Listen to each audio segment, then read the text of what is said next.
question. Or anything. But otherwise, anything. Yeah. Some incident you want to narrate, or some whatever happened, Yeah. or your own experience, whatever. Yeah, sure. I will just say I'm very grateful to be here.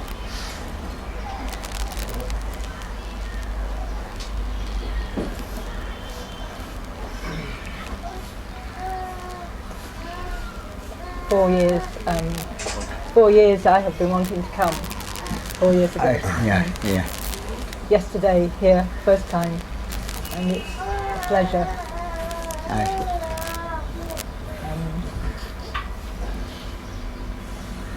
How long have you been interested in what we talk about? Long connection with Ramana. Oh, really? Yeah. Maybe 30 years or more. I had this little book of Ramana, Erase the Ego, and it just used to sit around, and maybe I used to look at it, but there was that connection a long time ago, and then 5 years ago came to Tiruvannamalai and Arunachala and Ramana's place, and so there's that connection. Yeah. And 5 years ago I was in India also, and somebody mentioned your name, and immediately yes, something. And so what you say I agree with. It makes perfect sense. Events happen, deeds are done, no individual here. It makes sense, and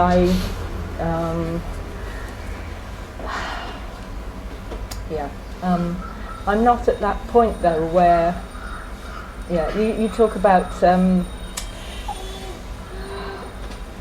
never being uncomfortable with the self, never being uncomfortable with the other. That is... Say that again, please. Never being uncomfortable with the other. Yes. Never being uncomfortable with the self. Yes. Well, if I want anything, that's what I want, right? So I don't know quite how to, how to achieve that state then. But, yeah. Have you been concerned with anybody else other than Ramana? Oh, well, people like Amachi, Kerala, Hugging Mother, Yes. Babaji, Harakan Babaji, I've seen Mother Meera. So many years then?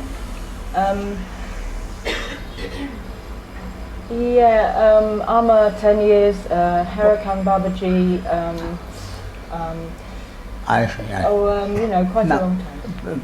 From that point of view, what I say, is there something different which appealed to you? Is there something different? What? Something different? Something different from what others say? From what I say? Oh. I find what you say to be to really hit the spot. I see. So although I also have this thread with the devotional thing, this is practical, what you are saying, and it's simple.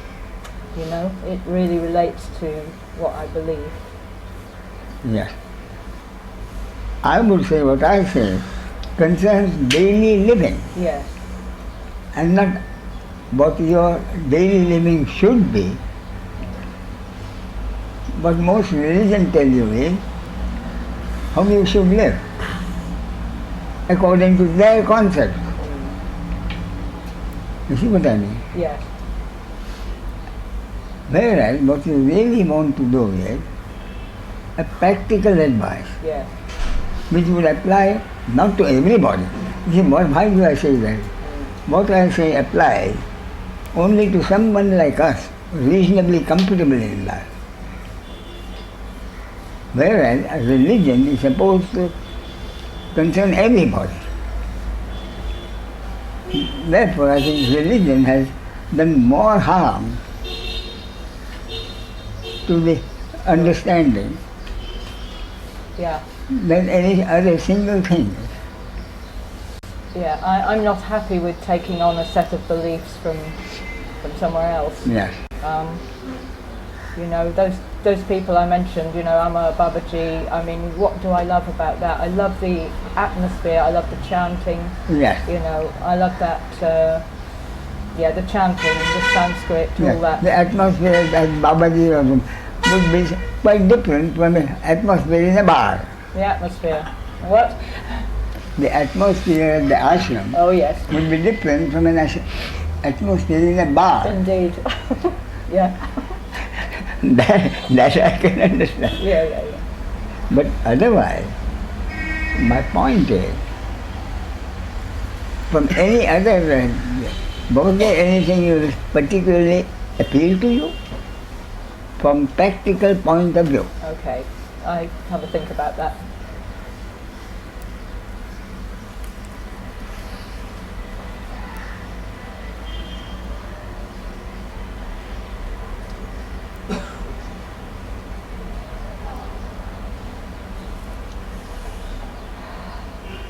Was there something specific Babaji told you? Or did he say? Well, truth, simplicity, love.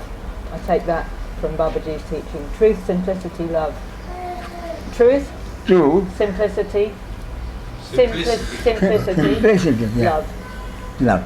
So these three things I Now, like. what did he say about the truth? About the Truth. truth. Is there any truth in the world? What therefore, what I'm interested. What did he understand by the word truth? Yes. I don't know. Truth.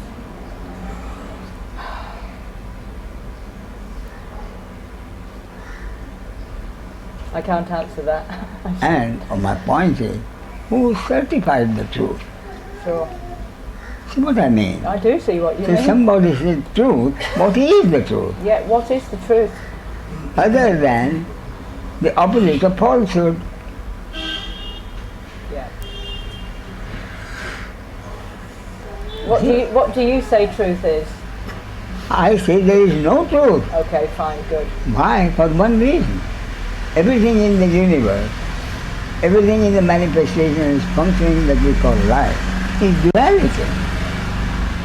But if there's two things, there's a false. Yeah, sure. True and false Yeah. are interrelated opposites. Yeah. Therefore, I cannot imagine anything which does not have an interconnected opposite of falsehood. Yeah. Love exactly the same. Sure. According to me, love is the opposite of hate. And they both exist. And then, yeah, I mean, two people madly in love for the rest of next month, they hate each other. Sure. Therefore, truth and love are two words. And third word would be forgive. Be? Forgive. Pardon? Forgive. Oh? Forgive. What? Forgiveness. Oh, forgiveness. Oh. Who is to forgive whom for what? He who gives the authority to whom? To forgive someone. Therefore, certain words are, in my opinion, certain words are traps Yes. which the masters or gurus use so that they need not answer the questions which arise. Sure.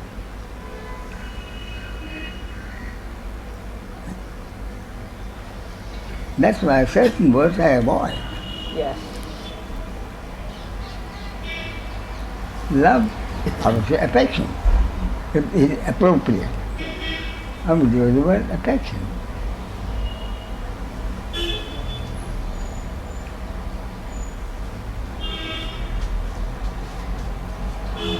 So- Love, if I were to,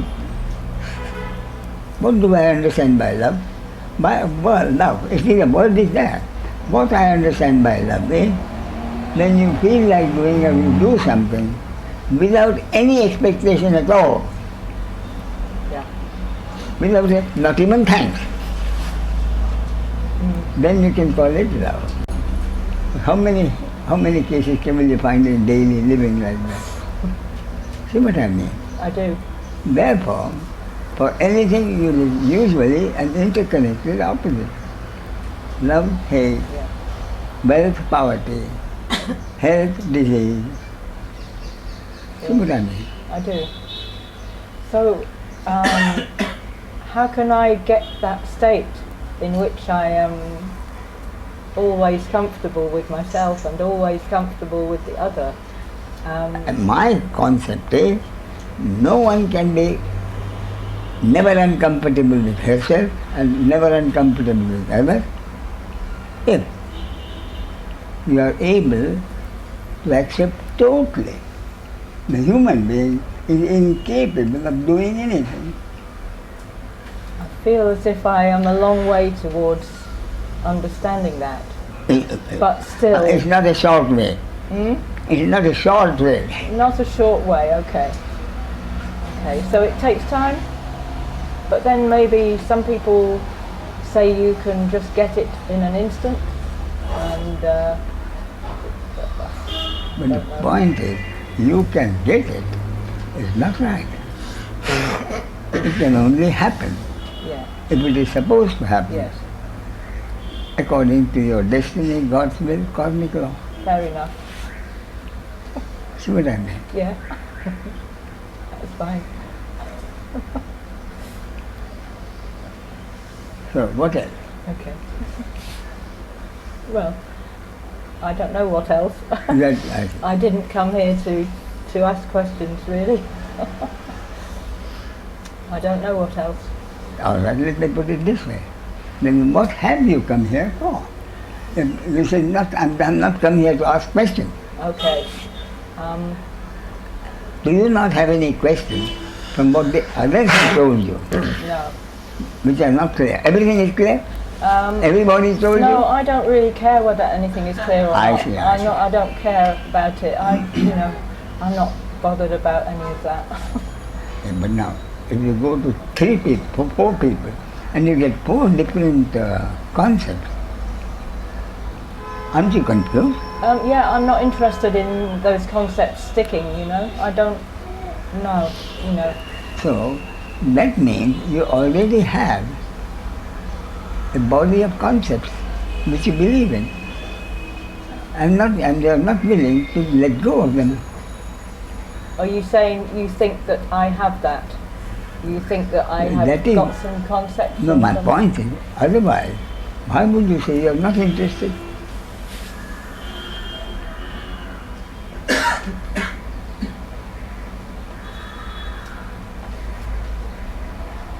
I don't make a big effort to understand things intellectually. I don't, that's not the way I spend my time. What you're saying, I think, is, you accept the concept only if the concept appeals to you, or it Yeah. happens. Okay, so what you say appeals very much because it feels absolutely right. I have no problem with having the things that you say as a background Yeah. for my life, and so I'm very grateful to have that.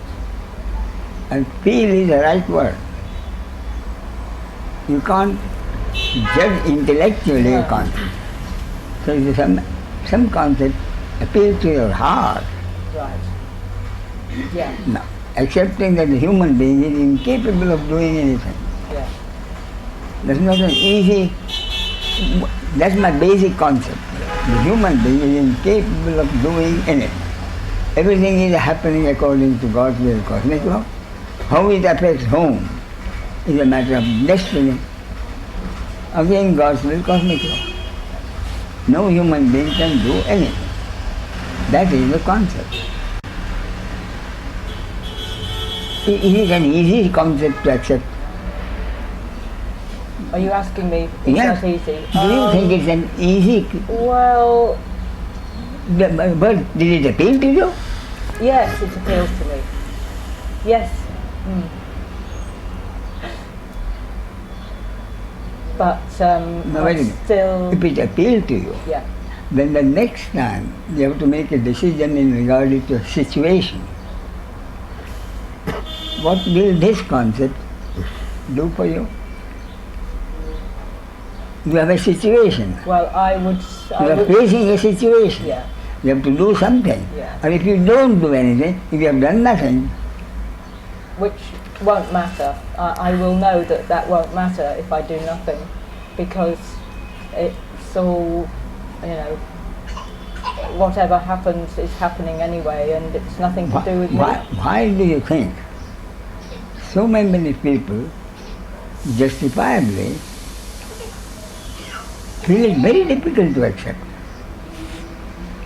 Most people find it extremely difficult to accept. Well, because they're attached to themselves creating their own reality, There's a lot of people telling us that, we can create our own reality, and,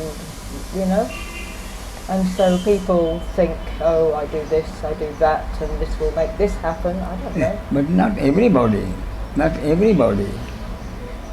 believes he can do something, he can change things. Very few really. Right. And yet, it's one of the most difficult things to accept, Right.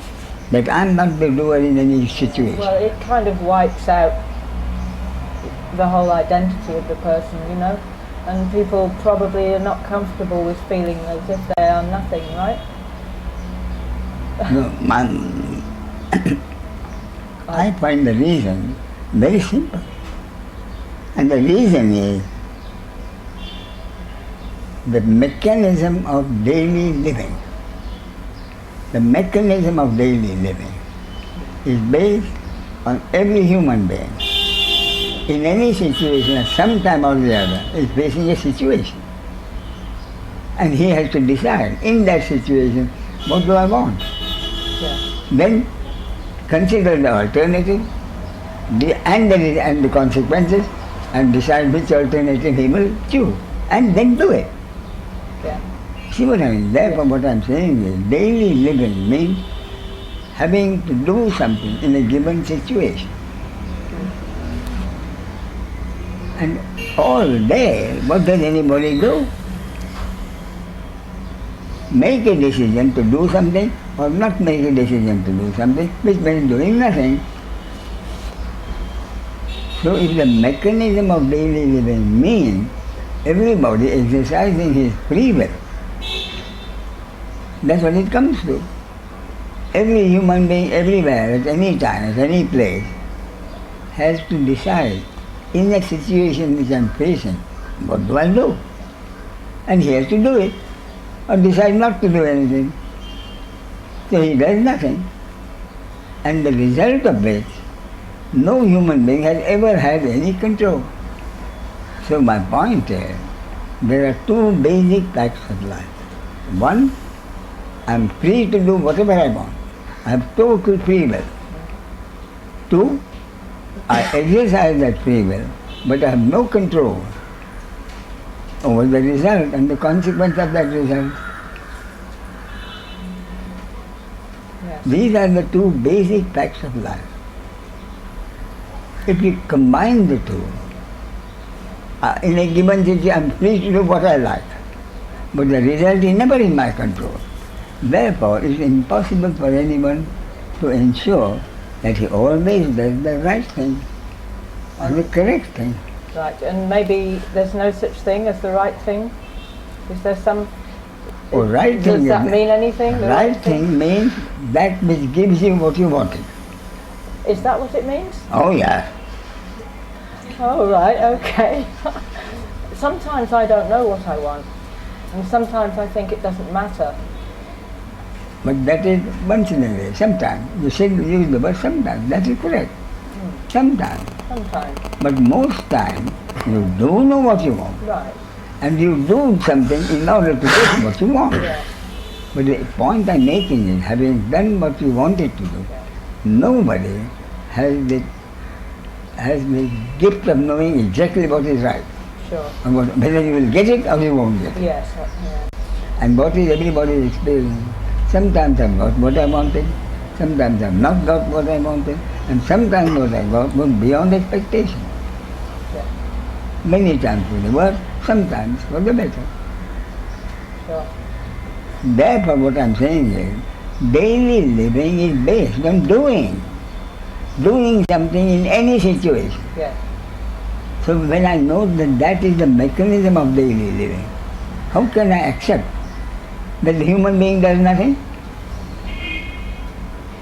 Yes, of course. I mean, it appears that we're doing things all the time. It appears we're making We are decisions. doing something all the time. Yeah. Therefore, because of this mechanism of daily living, for the average human being to accept that he is not the doer is not easy. No. That's true. That's one part. And the second is, someone only reasonably comfortable in life, like us, Yeah. will be interested in this. Because what am I? What is the true happiness you want in life? That's my question. Not how to get heaven or how to get enlightenment. My point is, you want to be happy. Sure. Yeah. Ultimately, what do you want? Yeah. To be happy. Yeah. You say enlightenment. Then I'll say, what do you think enlightenment will give you that makes it acceptable? Why should I? And those are two questions which no guru could answer. What specifically is enlightenment? And what will I get out of enlightenment if and when I do get it? Nobody will.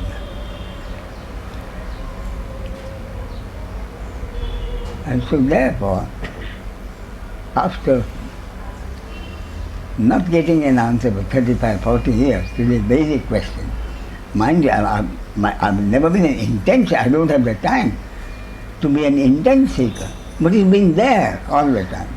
Nobody has given me the answers to this. Therefore, when I retired, I decided I shall now stop pursuing enlightenment, because enlightenment is a myth. Right. See what I mean? Yeah. Therefore, what do I want out of enlightenment? Forget somebody telling me what I'll get. Yeah. What do I want out of enlightenment? Only repeatedly the question came, happiness, happiness. See what I mean? Therefore, when I started, after retirement, my first question was, I know what enjoyment is, and yet I'm seeking happiness. Therefore, what is this happiness I'm seeking, which is not enjoyment? Totally practical. And the only answer I could come to was, enjoyment is something which happens to me because of some happening in the world. Some happening happens, and that somebody uses to help me or hurt me. Therefore, anything that happens to give me enjoyment, it has to happen in life. And therefore, it's quite a stunning discovery really, that the happiness I'm seeking has nothing to do with what happens in life. What happens in life mostly will give me pleasure or pain. So therefore, the stunning conclusion I came to, on the happiness I'm seeking, does not depend on what happens in life, but in my attitude to life. Then further, attitude to life. What do I mean by attitude to life? Go through it, it's not easy. Yeah. And I came to the conclusion, my attitude to life can only mean my attitude towards the other, me and the other. That is the basis of daily living. The other may be a close relative, or a neighbor, or someone connected with my business or occupation, or a total stranger. Nobody can really know who the other is going to be at what time. And by happiness I meant clearly that I don't want to be uncomfortable with myself or with the other. So all this based on daily living and logical. Yeah. So did you you came to all that, and you just came to a point where you changed your attitude? That is the question. Therefore I have to find out what has been my attitude towards the other so far, Right. which has not brought me the happiness, but what has brought me is unhappiness. You see? And the answer I came to was, my attitude towards the other, whoever the other is, at the end of the day, it means being afraid of the other taking something away from me, however close. Yeah. We hear quite a few reports every day. Father has killed the son has killed the father, brother has killed the brother. There may be regrets later, that is different. Therefore I came to the conclusion, my relationship with the other has not brought me happiness because it has been based on fear, sometimes enmity, but certainly envy and jealousy. Sure. I mean, if you honestly see that, that's what it comes to. Yeah. Therefore the answer was, for me to get happiness, my attitude towards the other has to be totally harmonious. For my attitude towards the other to be totally, uniformly harmonious, I came to the conclusion, very difficult conclusion, that I can be never uncomfortable with myself, I can never be uncomfortable with it, only if I am able to accept totally. No human being is capable of doing anything. And this is precisely what the 4 words in the Bible say. Thy will be done. See what I mean? Yes. And one of the most difficult things to accept, because the mechanism of daily living means everybody is doing precisely what he or she wants to do in a given situation, which is not in his control. Sorry? Which is not in his control. No. The next situation is nobody's control.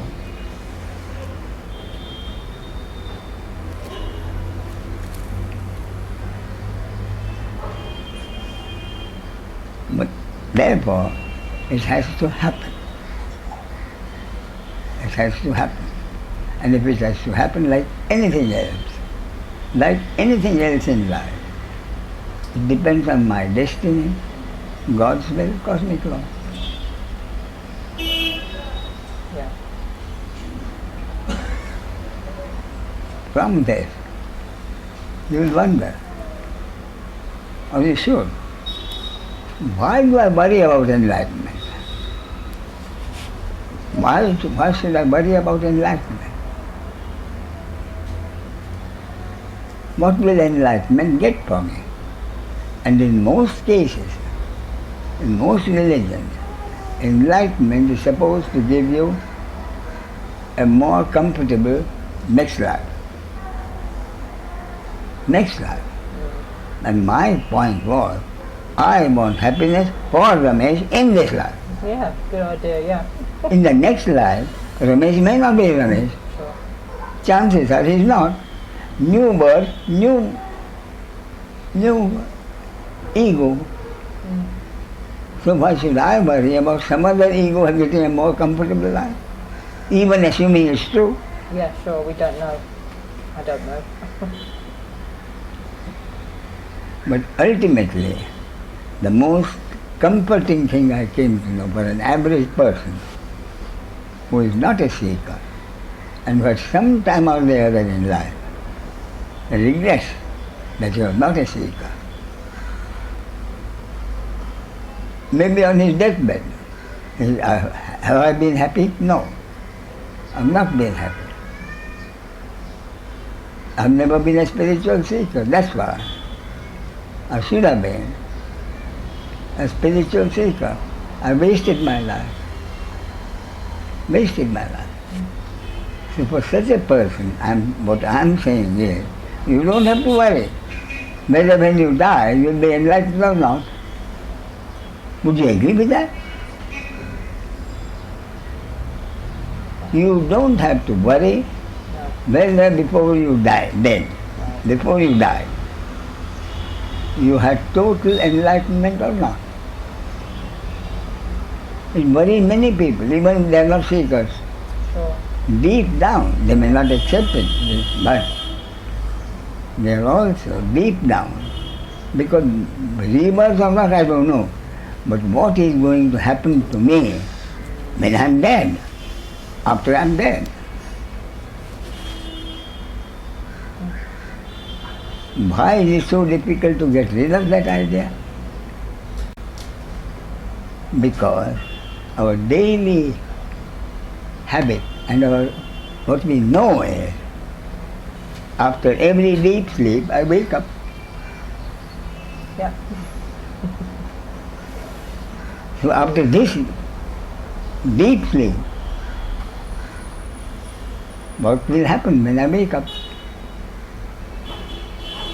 It's not easy to imagine deep sleep without having to wake up. But that is precisely what it is. It's permanent deep sleep. In other words, what I'm saying is, it doesn't really matter whether it is Adolf Hitler who died without any enlightenment, or says Ramana. Why? Why do you think? Well, all, those two beings, they're all part of the cosmic picture. No, for one reason. My ego, my ego did not come with my birth. The ego in every case takes over the body, mind, organism and identification. Science, according to science, is around the age of 2.5, or sometimes 3 maybe. And my own experience has been that almost every child refers to himself or herself as he or she until the ego takes over. Until then, I've seen them making them. He doesn't like it, she is afraid. See what I mean? Therefore, something which came after my birth presumably will die after my death, after the death of the body. What I'm saying here, I'm basing my concept on my experience. Sure. You know what therefore I have to go into all the questions. The question that I anticipated. Yes, but some people do remember their past lives. How can I say there is not going to be any rebirth? See what I mean? Yeah. Isn't that a valid question? Yes. And what is the answer? The answer is, there is memory of a previous life. But why do you say my previous life? Therefore, if there is certain memories of a past life that has been introduced into that body, mind, organism according to your destiny. So what you have is a memory of a previous life and not your previous life. See what I mean? Yeah. Therefore, I anticipated all questions and provided the answers.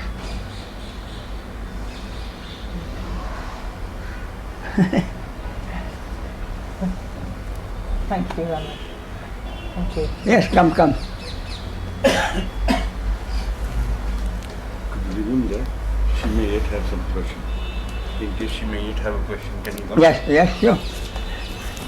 And when I talk to him, if you have any questions, don't hesitate to bring them up. Okay?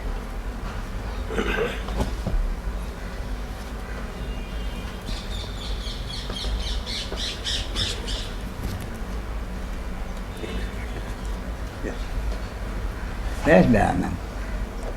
No, I was just a few minutes before you made a comment, so I was just that triggered me a question. Sure. So if you don't mind, I can just get some clarification. Go ahead. So you stated that you came to the conclusion that the realization which you sought was a myth. I thought.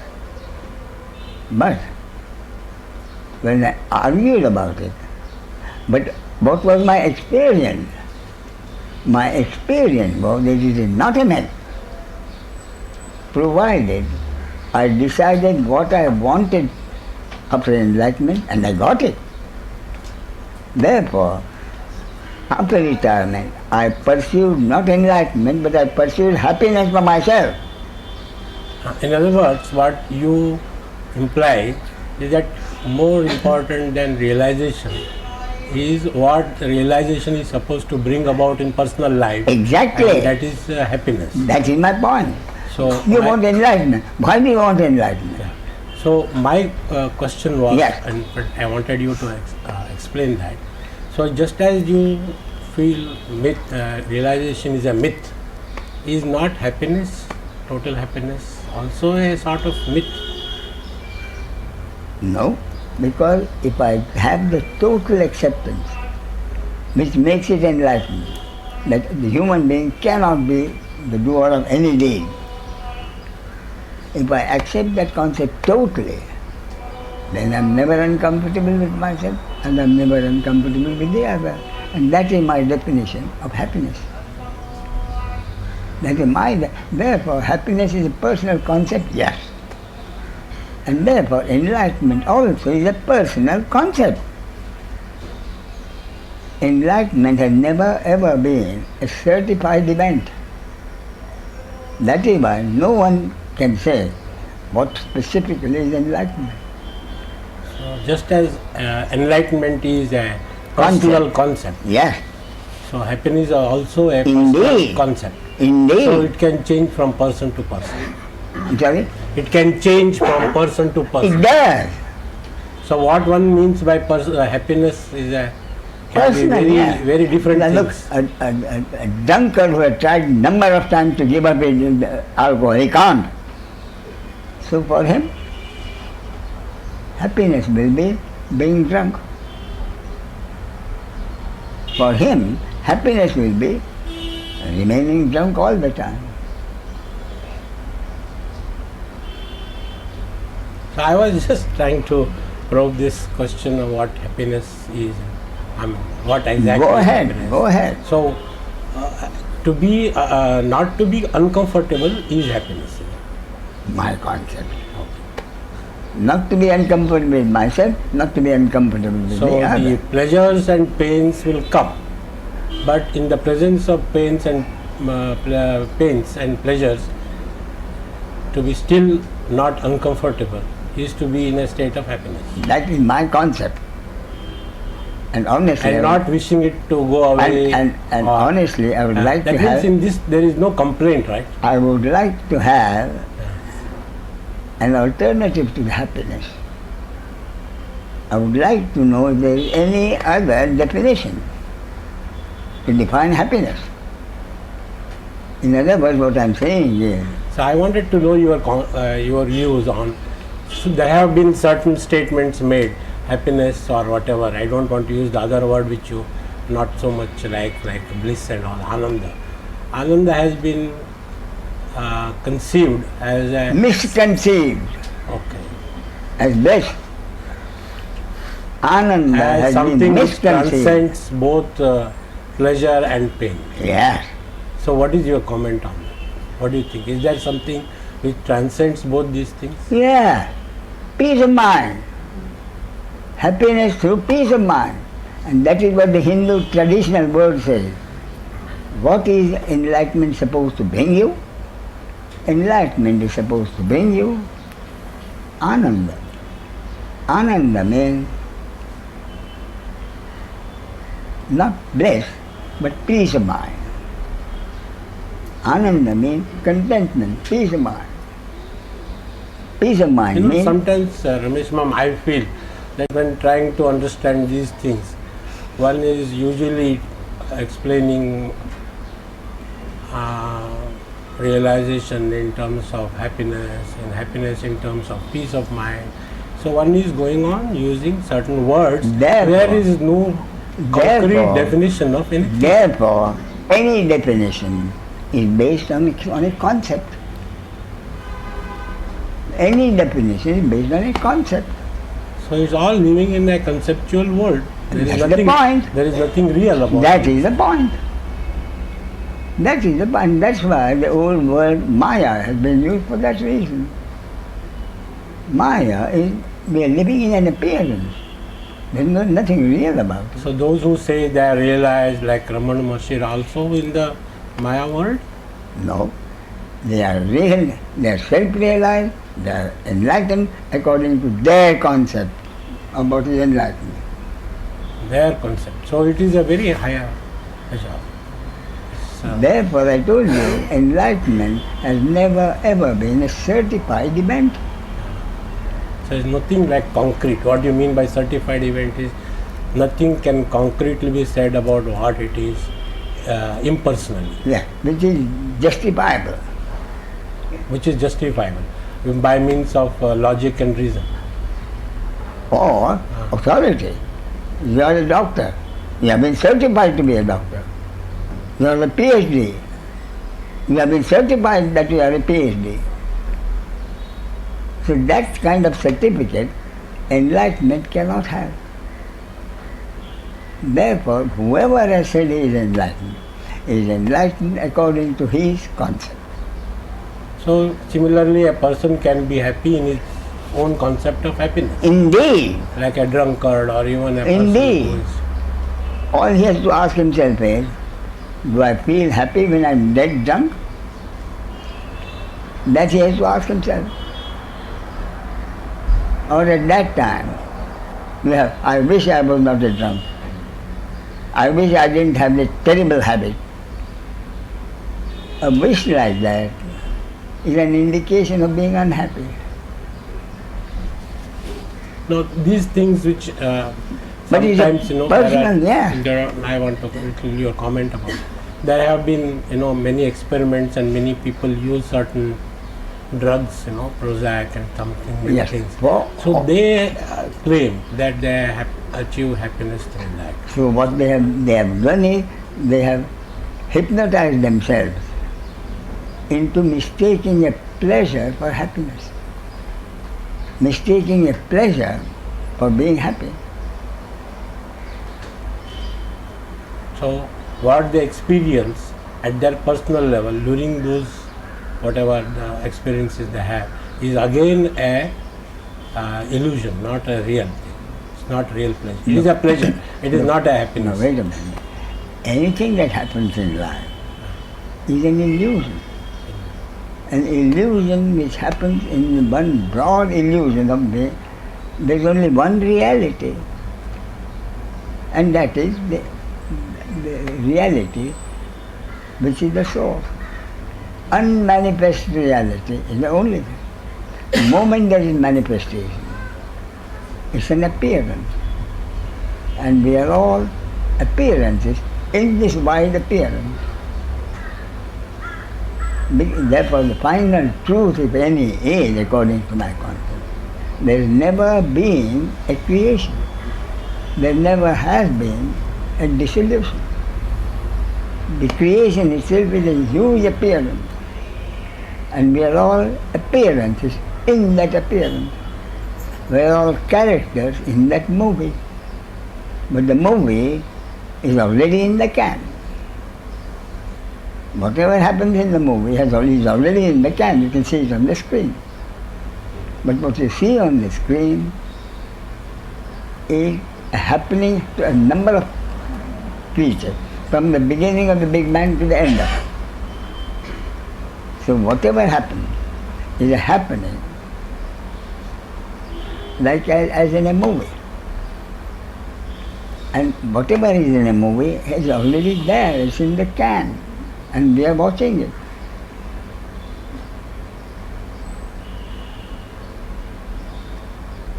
Some people have defined happiness in, psychologists have also dealt with that. And in recent years they have brought out a field subject called hedonics or something like that. Mm-hmm. Hedonics, study of happiness. That is something I am told is a new development in psychology. And there they have defined 3 levels of happiness. I want to ask you your opinion on that. What you have read are 3. What is to prevent from 10 different stages? No, this is what these people have. That's what I'm telling you. There is nothing hard and concrete about it. But one of the things which they stress in all this is not that body, mental, physical or happiness, pleasures, but something which they attribute to fulfillment. The word. They use the word fulfillment. I said I'm never uncomfortable with myself. I was just thinking it was just another word. Just another word. Yeah. So it's not realization of one's potential, fulfillment. And my point is, it's easy to use a word which is difficult to understand. Easy to use a word which can be easily confused. Yes. Therefore, I use the word. And most of them confused, because none of them is really properly defined. That's the point. And that's my main problem in all these things. Because one thing is explained in terms of another one, and that is also not clear. So I have this problem. Therefore, your problem is eternal problem. Yes, it has been eternal. Everything in life is a concept. There is no truth, except the one fundamental truth, and that is there never has been even whether the creation. concept of truth is again a concept. Yeah. It's a concept. May not be reality. So I am even doubting that problem. You So can. whether what human beings Yes. considered as reality, Yes. unmanifest and Yes. all, it could be a just Sure. human concept and Yes. may not be real. So I am really confused.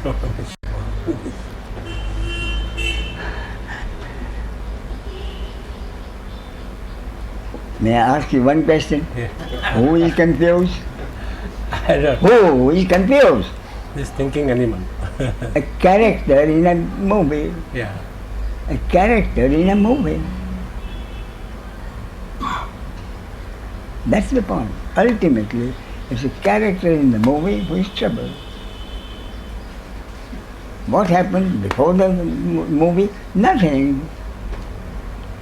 Sometimes I feel there is really nothing. We are only creating illusory things and living in them. And that is the real thing. That also, that also may be illusory. So I really do not know. Maybe nothing can be said with certainty about anything. Therefore, Dayananda, what is the point? Yes. Better to keep quiet. Stop asking questions. Stop asking questions. And why stop asking questions? Who is asking this question? A three-dimensional object, which together with millions of other objects constitutes the totality of manifestation. Ultimately, who is the human being? He is fundamentally a three-dimensional object who cannot think, who cannot speak, who cannot listen. He thinks he can think. That's a problem. That is the divine hypnosis. That precisely is the divine hypnosis. Divine hypnosis is what makes a robot believe he is the doer.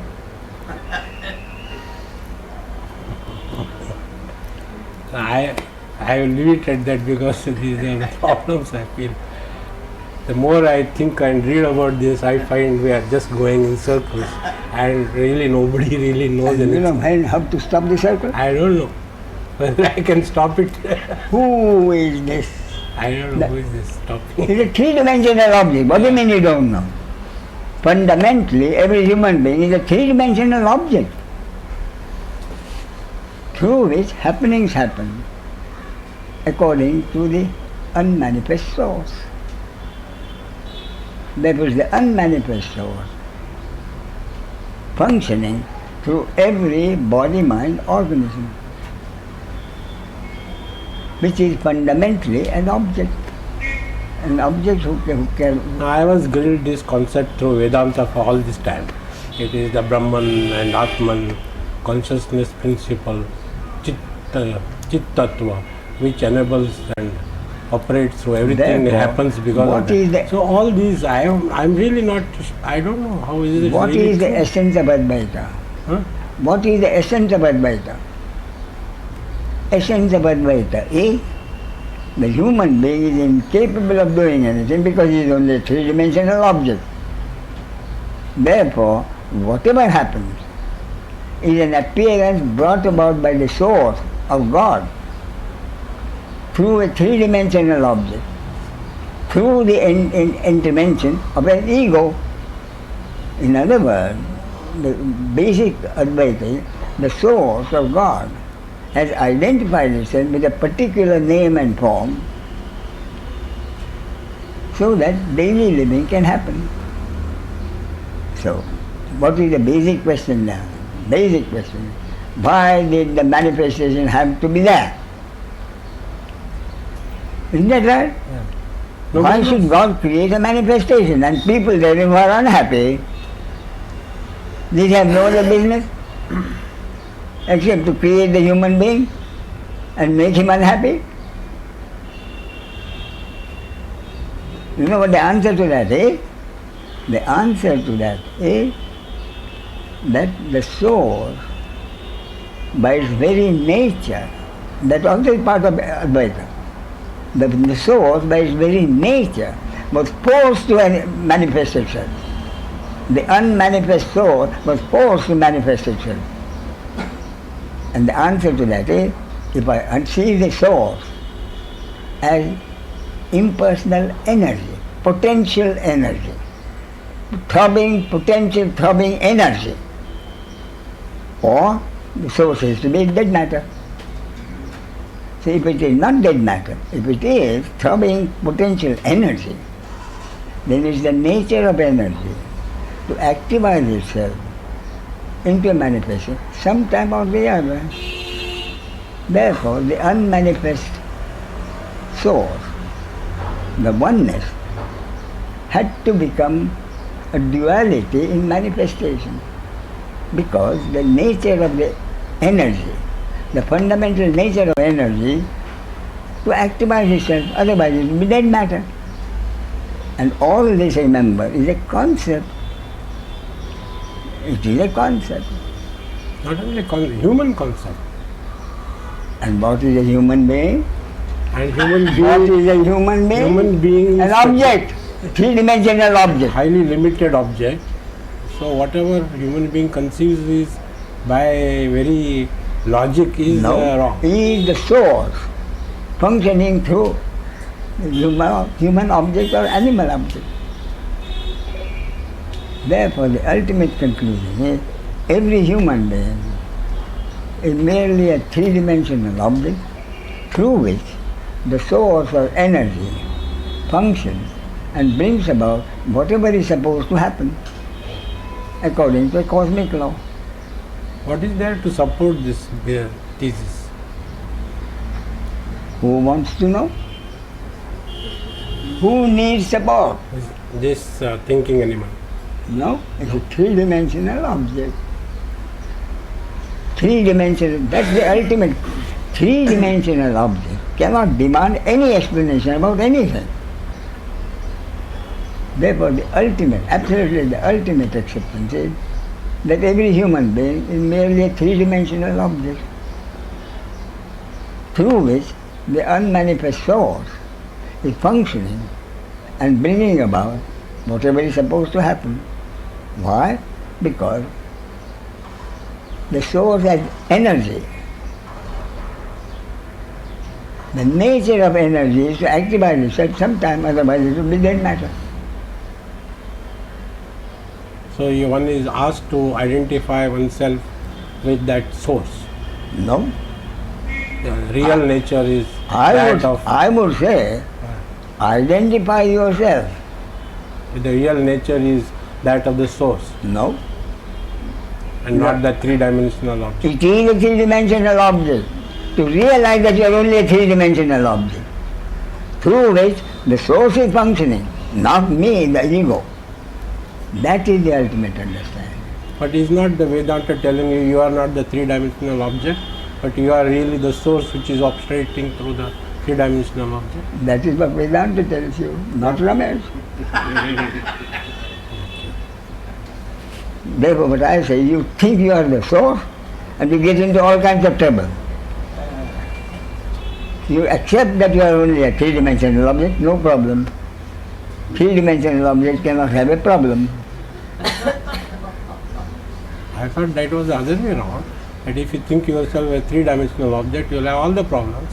If you think you are the source, you are impersonal and therefore no problems. And that is the only way to know the happiness. Who will have That is the Vedanta concept, I thought.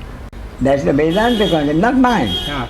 So the happiness is realizing that you are the unmanifest source, Or- not the three-dimensional. Or, if it's easier, you accept. I'm only a three-dimensional object. What right have I got to expect anything? Both of them are equally difficult to accept. That one is a source, one is a three-dimensional object. Why? Because it is a three-dimensional object. Because it's a three-dimensional object. So my point is, ultimately, if you agree that you are a three-dimensional object, all conceptualization must stop, must cease. So identify yourself as a three-dimensional object. That is what you are saying. Who has no power to do anything, is only an object. So that you are not the doer because you are the three-dimensional object, accept that. That is the final. Which is a fact. I don't know whether it's a fact or concept. I am again that problem. Fine. So treat it as a concept. What would you call a fact and what treat it as a concept. is a fact which is not a concept? I am not sure. Treat it as a concept. Which is helpful. Yes. So if it suits the three-dimensional object, to treat all this as a concept, is welcome. If an object is entitled to consider himself as an object, why not? And that can give My happiness. point is really the same, two sides of it. You are either an object, the other perspective is you are that which functions through the object, which is the source. So two views. And you accept the former one. Two perspectives, yes, two perspectives. I accept both. Oh, I see. I accept both. So that whichever perspective I accept, I'm not unhappy. Because no questions remain unanswered. So either you are a doer of everything, being a source, Yes, or you are a doer of nothing, being a three-dimensional object. that's right. In either case, you are supposed to be happy, right? In either case, you are in your original nature. Why call it happiness? That's what we are trying to search, Ramesh Ma'am, whether what is our original nature, whether we are three-dimensional object or the source functioning through that. I am not sure which is which. So there are two opinions and you say both are acceptable. My point is, if I say I'm an three-dimensional object, no more question. If I say that I'm the source of God, no more question.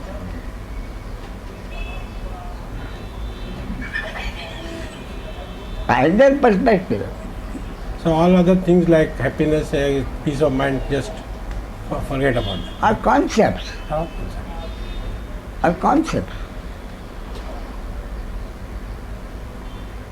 Okay. Thank you. Thank you.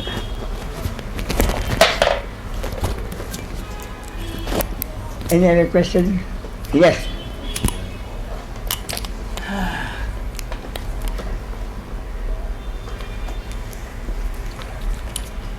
It's very confusing.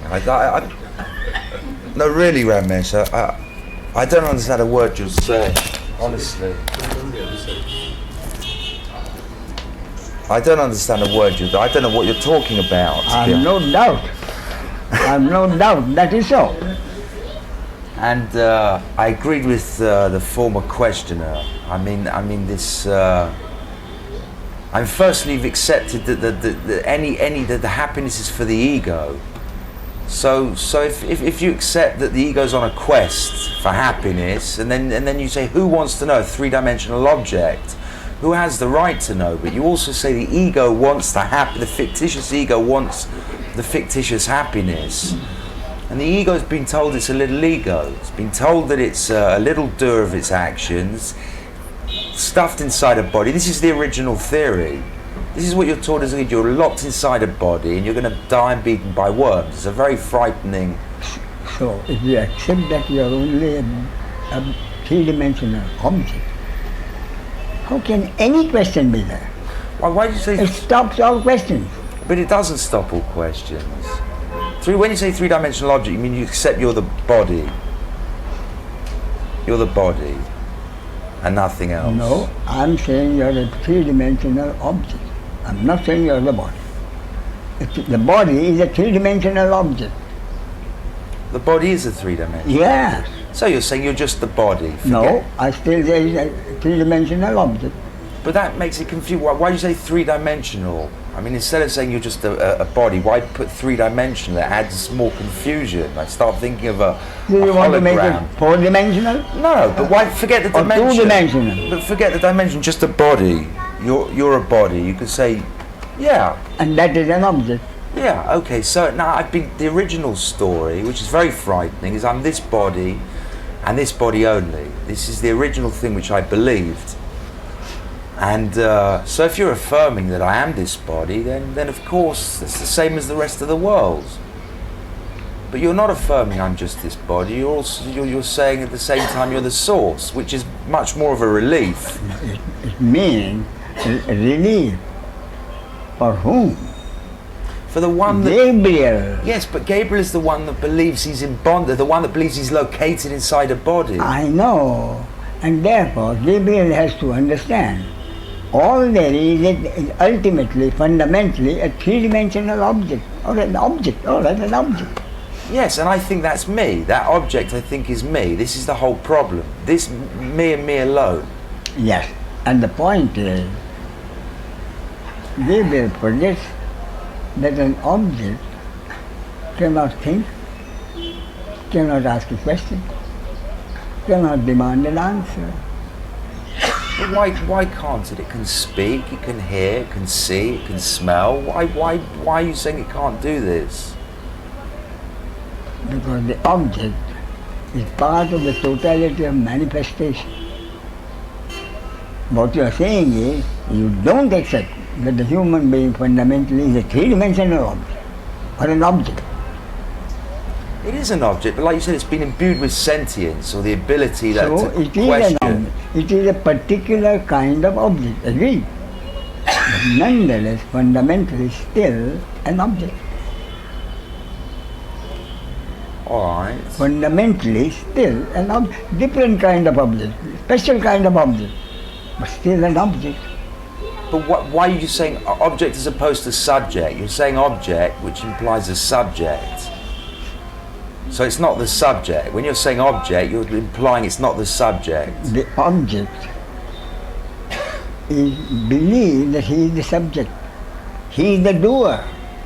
That's why the problem. So all that the object has to, the understanding has to happen, whoever is to have that understanding, that an object cannot ask any questions. Well, why is it asking questions there, and why does it feel so restless? The fact is, it is asking questions. It is restless. because he doesn't realize that he is an object. He's been hypnotized, divine hypnosis. But I am a separate entity. I can do what I want, which is the ego. Therefore, ultimately, it is the ego who has to come to the firm conviction that fundamentally he is only a robot. Ultimately, the robot who thinks he is a separate entity with doership has to come to the understanding that he is only a robot, and no robot can have any independent entity as the doer. No robot can have any independent entity as the doer. All right. So this restless seeking, you're saying it stops when I realise I'm a robot, when I have the conviction I'm a robot. And the reason you're saying I'm a robot is because I don't do anything. The source is doing everything. This is why I'm. Whether it happens or not is the destiny of this ego. So you're not actually giving a solution to the problem. You're just describing what the problem is. Indeed. But there's no solution. Indeed. So why do you say your teaching is about daily living, but there's no, you're not actually giving a solution in daily living. You're just. It's about daily living, not providing solutions for every human being in the daily living. Well, it's like you said, there's nothing you can do. You're talking to a robot, so it's just a matter of grace. You're basically, it's grace that. Yes. So if it's grace, you don't have a solution. It's a matter of grace that one robot is talking to another robot, but with this difference that this robot knows he is a robot, whereas this robot thinks he is a separate entity. Yes, and I'll tell you why I think I'm a separate entity. Because of a billion voices through years and years, like a mantra, drumming it into my head day after day, hour after hour. It's very logical.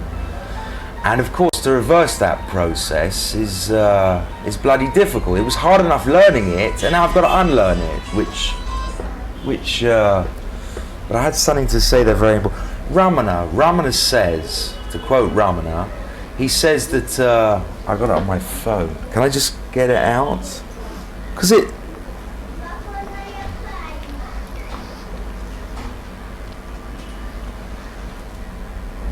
must have dropped my phone. So I can't find my phone. You see, that's God's will.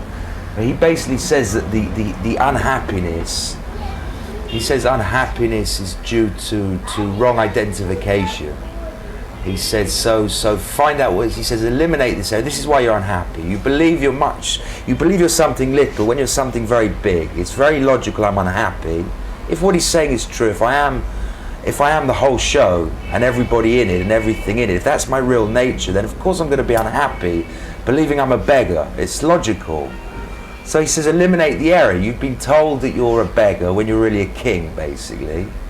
So now, how to remember that I'm a king? You all say, who's to remember? Look, a three-dimensional object. A king can dream that he is a beggar and be unhappy. Yes. Yes. A king can dream he's a beggar and be unhappy. Yes. Whereas a beggar who thinks he is a king may be happy in the dream. So what you're saying to the beggar is you're saying that the king's dreaming you. You're not dreaming that. Now I will tell the beggar, enjoy your dream. Enjoy your dream. Yes. Okay? Can I just ask? Please.